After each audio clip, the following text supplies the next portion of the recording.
I'm proud of it. Yeah. I'm proud of the town being so open-minded to like it. Yeah. But I mean, it wasn't like that hard for me. No. Because it was too easy, because that's the kind of beer I like. And you know, I've been around, so I know that this kind of beer is going to sell well. I did the same thing in Italy. I mean, I went to Italy in 2000, and I was making these kind of beers. Mm-hmm. And at that time, there was around 100 small breweries, and all their beers were sweet, either going like Germany beers, like trying to mimic the German brewmaster stuff, you know, but you know, Reinheitsgebot. And then we had, then we had a whole other class of them, Telmuso and Baladan, and these guys all making Belgian style beers only. Mm. And then I showed up on the scene with mostly American style beers, because it's what I know and it's what I like, you know. Yeah. And I came out with a American wheat beer, and a pale ale like this called Pioneer Pale Ale. I felt like a pioneer, so I called it Pioneer Pale Ale. And then a red ale, and a strong red ale, because that sells. But it was still kind of between an English and American beer. But I had to mimic the beer that my girlfriend was selling most of in her bar, this 10% red ale, you know. But turns out that's just because the Italians, they like to drink a half pint of beer and that's it the whole night. And they sit there with their friends and they don't want to spend any money on a beer, so they want this really strong beer. Huh. But I don't know, that's what I started thinking. But I mean, I would sit there, I had this on tap, yep. And there would be, you know, people would show up, like, because our bar was not center, so it wasn't the most fun place to sit all night, but there would be people that would come regularly and have one or two and then go back or go home on the way home or something. It was like they got used to drinking it and they wanted it, so they come a lot to drink just that and go. I had a lot of people showing up as tourists. Once you have a brew pub in Rome, I guess beer tourists will come. Yeah. But I saw many people going like this. You know, get their friend to try it, and you see them talking about it. But you know, they weren't ready for that flavor. Yeah. If you go to Italy now, there's over 400 microbreweries, and every single one of them are making an IPA. Cool. And if you go to Rome, that's all they want. It's all the beer people want. And there's a lot of beer going on in Rome now. And I was just in Rome in the 20th of January doing an IPA, a guest brew down there. Yep. And it's funny because I have an article in the newspaper here. Nice. It says, a new beer with Master Brewer American, right? Yeah. American Master Brewer. The best thing it says here, it says, today and tomorrow, Gennaro Carullo and his brother will have a guest.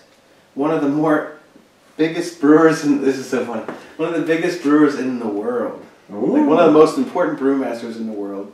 A man you can define as the father of IPA in Italy. That's awesome. Yeah. Congratulations. And the father of IPA. But it was all too easy for me there too. When I started brewing in '91, yep. I didn't know what an IPA was. But I walked into the homebrew store. At first attempt, I bought a kit and it turned out horrible, so I went back to the homebrew store, completely confused, looking around, waiting for someone to just tell me what to do, but nobody was telling me anything. And then some guy walked in with some bottles, you know, no label bottles and stuff, homebrew, and they asked after a few minutes, they just said, "Hey, you want to try this beer?"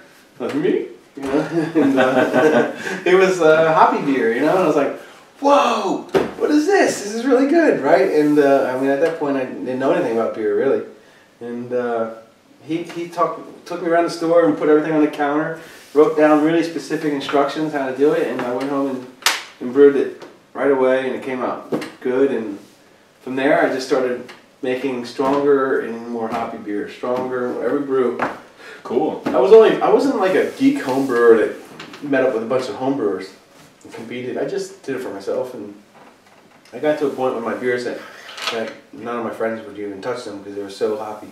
They were like 10% alcohol. They were just double IPAs, basically. Cool. You know, but extremely bitter because I like the smell of the hops during the boiling. Yeah.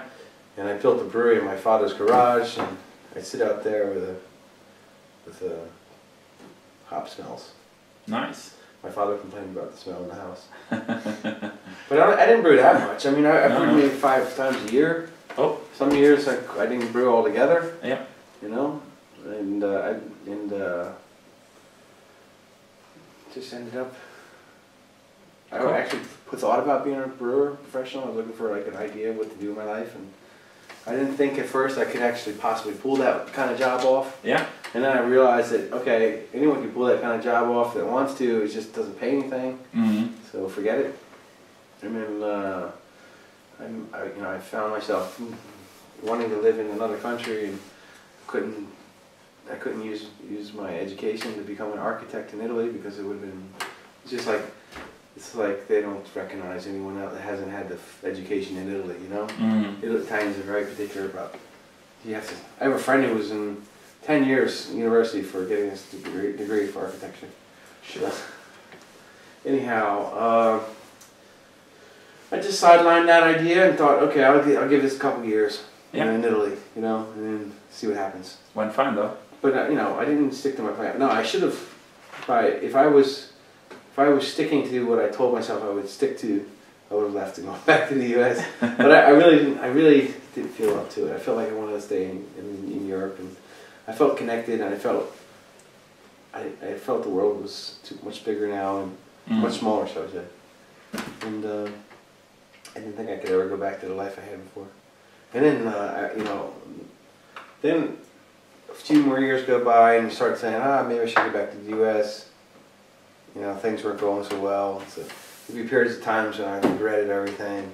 I want to go back to the U.S., but it's like, I'm not going to go back and be a brewer. No. Then you look at how things are going now in the U.S., and it's like, it's just a different country. I left, so here I am now. Yep, that's nice. And I'm happy with the way things are working out for me. Cool. All right, awesome.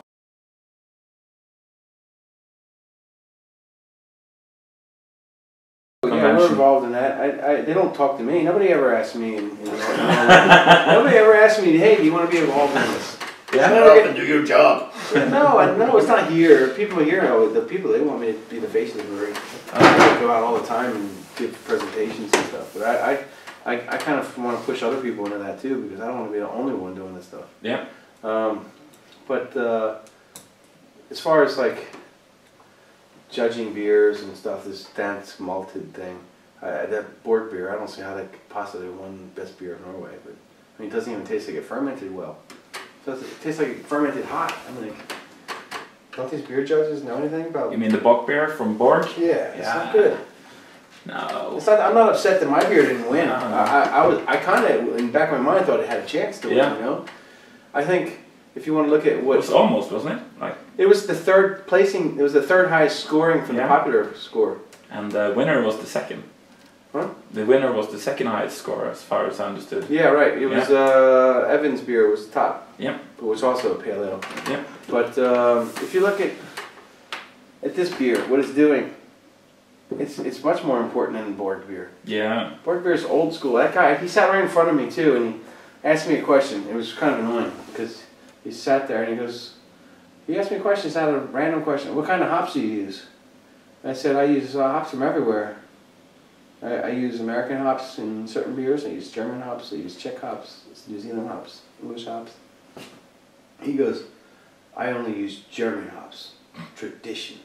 I wanted to say you are so stupid, but I looked at my girlfriend like, yeah. I don't like that kind of mentality. Mm. I don't like German mentality when it comes to brewing. This whole Reinheitsgebot business. Yeah. I mean, that's why their beers are. That's why whenever you go to Germany and you go to places like that beer, it has one type of Pilsner, one type of wheat beer, and then some lemon citron beer. That's all they know how to do is make these mixed beers. You know, it's like, where's the other beers? Mm. They don't have them. No.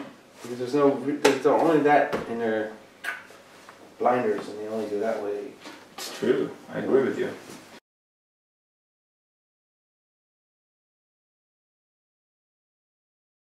Yeah, I guess. I don't know. Depends on the recipe. Well, I think we haven't set it all down yet, but it's gonna be something with some caramel malt, chocolate malt, Right. brown malt. Brown malt. Yeah. Brown malt can get really roasty fast on you, so I wouldn't add roasted barley and brown malt. Okay. But chocolate malt definitely, caramel malt. Whenever I do like a stout, I like to have twice the amount of caramel malt that I do chocolate malt. And I like to have twice the amount of chocolate malt that I do roasted malt. So you might want to use that as a guide. Any hop recommendations for a porter? I don't know. I think Willamette or Fugels Yeah. is a good one. I think Hersbrucker. These are hops people wouldn't realize are really good with stout. Hersbrucker's really good. That was one of the hops I know for Weekend Porter. American hops are good too, and you can actually use quite a bit of hops. Mm. Have a nice hop profile at the end. So Cool. I think we got some Fuggles at least. Maybe Fuggles Willamette as well, too. Willamette is very similar to Fuggles. Yeah. But I think Hersbrucker's a really nice one as well. It's not really low. It's just finishing hops. So. Cool. I never really recommend bittering hops, unless you want to get bitter. Yeah. You know, but bittering hops you don't have any flavor from. You just have bitterness. Yeah. So that's just a calculation. Cool.